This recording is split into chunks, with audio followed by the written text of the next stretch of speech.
يا ربي بالمصطفى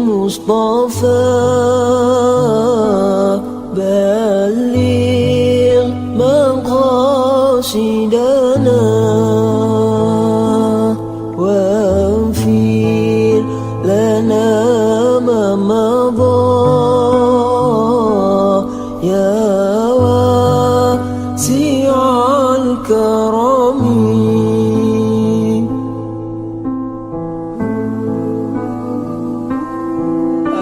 Amin tadzakkuri jiranim bidhi salami mazaz tadam anjara min mutlatin bidami.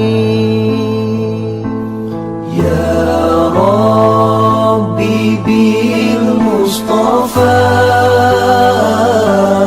بلغ مقاصدنا واغفر لنا ما مضى يا واسع الكرم.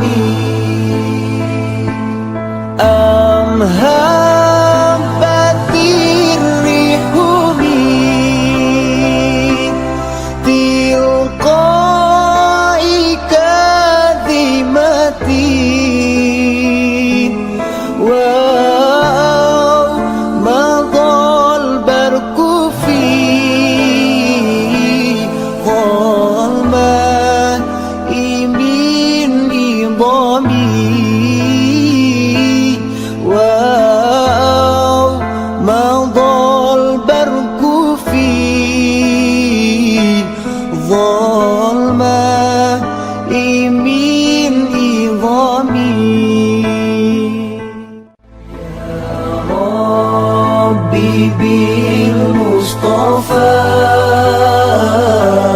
بلغ مقاصدنا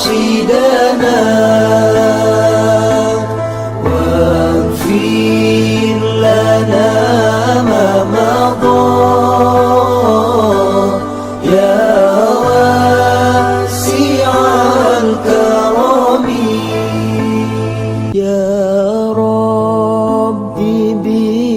بالمصطفى بلغ مقاصدنا واغفر لنا ما مضى يا واسع الكرم.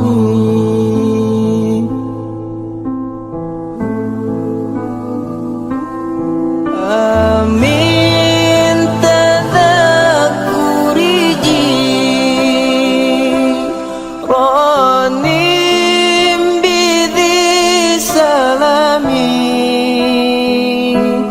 mazaz tadam anjara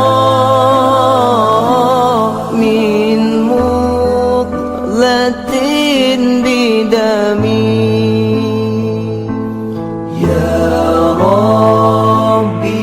Kenapa zikir ini kami masukkan ke dalam agenda pembinaan untuk merubah terutama dari warga binaan kami ini agar bisa menyentuh hatinya kembali, bisa membedakan mana yang baik, mana yang tidak baik, mana yang boleh dilakukan, mana yang tidak boleh dilakukan.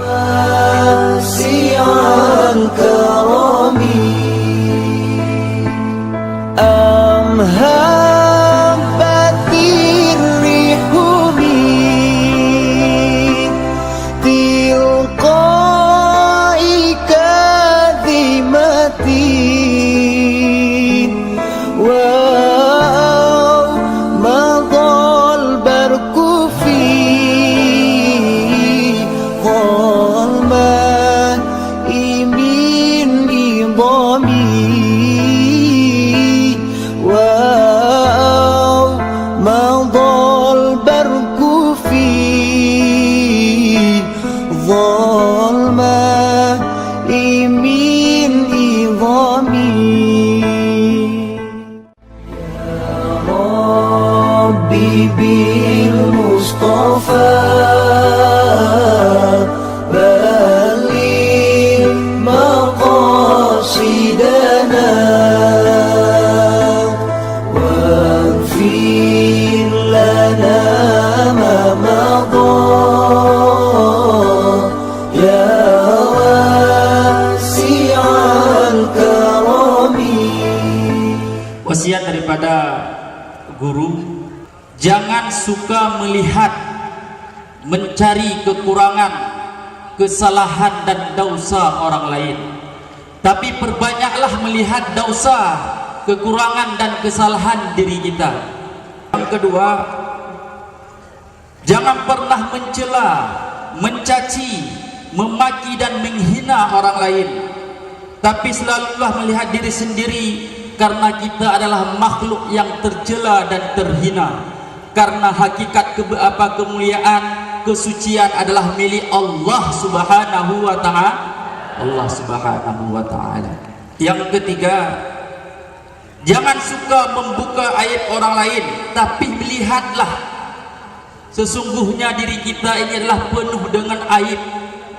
Yang keempat, jangan suka menebar kebencian dan fitnah di atas permukaan bumi ini, tapi lihatlah bahwa kita hidup di atas permukaan bumi ini semata-mata untuk mencari ridha dan ampunan daripada Allah Subhanahu wa ta'ala. Jadilah orang-orang yang selalu menebar perdamaian, ya, menebar kenyamanan di dalam masyarakat. Jangan suka menebar kebencian dan fitnah. Itulah yang menyebabkan masyarakat hancur, suatu negara hancur, suatu agama hancur, disebabkan karena penebaran kebencian dan fitnah tersebut. Maka mari sama-sama kita menjaga lidah ini, menjaga hati kita agar tidak mudah terpancing untuk menyampaikan hal-hal yang tidak sepantasnya kita sampaikan. Gara-gara mulut kita hancur suatu negara, gara-gara mulut kita hancur satu keluarga, gara-gara mulut kita hancurlah agama ini. Yang kelima, jangan pernah marah ketika ada orang yang mencaci dan memaki kita serta menghina kita, tapi ikhlaskan, ridhakan, sabar dengan apa yang dia caci dan maki kita. Karena apa? Karena sesungguhnya dia sedang mengajarkan kita bahwa kita memang benar-benar makhluk yang hina hidup di atas permukaan bumi ini. Kita benar-benar orang yang tersalah, yang tercela hidup di atas permukaan bumi ini. Maka dengan dia mencaci dan memaki kita, berarti dia telah sedang mengajarkan kita agar kita tidak lupa diri, agar kita tahu diri bahwa kita benar-benar orang yang hina, yang tersalah dan tercela di atas permukaan bumi ini. Dan yang terakhir, ibu-ibu, bapak-bapak yang dirahmati Allah, jangan pernah merasa diri sayalah yang paling benar, sayalah yang paling soleh, dan sayalah yang paling suci di atas permukaan bumi ini. Tapi selalulah merasa diri paling salah, paling kotor, sehingga kita selalu mencari jalan untuk bertobat kepada Allah. Mari kita amalkan keenam yang telah disampaikan tadi, keenam wasiat daripada guru, daripada ulama-ulama terdahulu serta yang sudah tersurat di dalam Al-Quran dan hadis. Mudah-mudahan hidup kita selalu dalam bimbingan Allah Subhanahu wa ta'ala, sehingga semuanya kita kembali ke hadirat Allah Subhanahu wa ta'ala dalam keadaan husnul khatimah, dengan mengakhiri daripada kalam kita dengan lafal la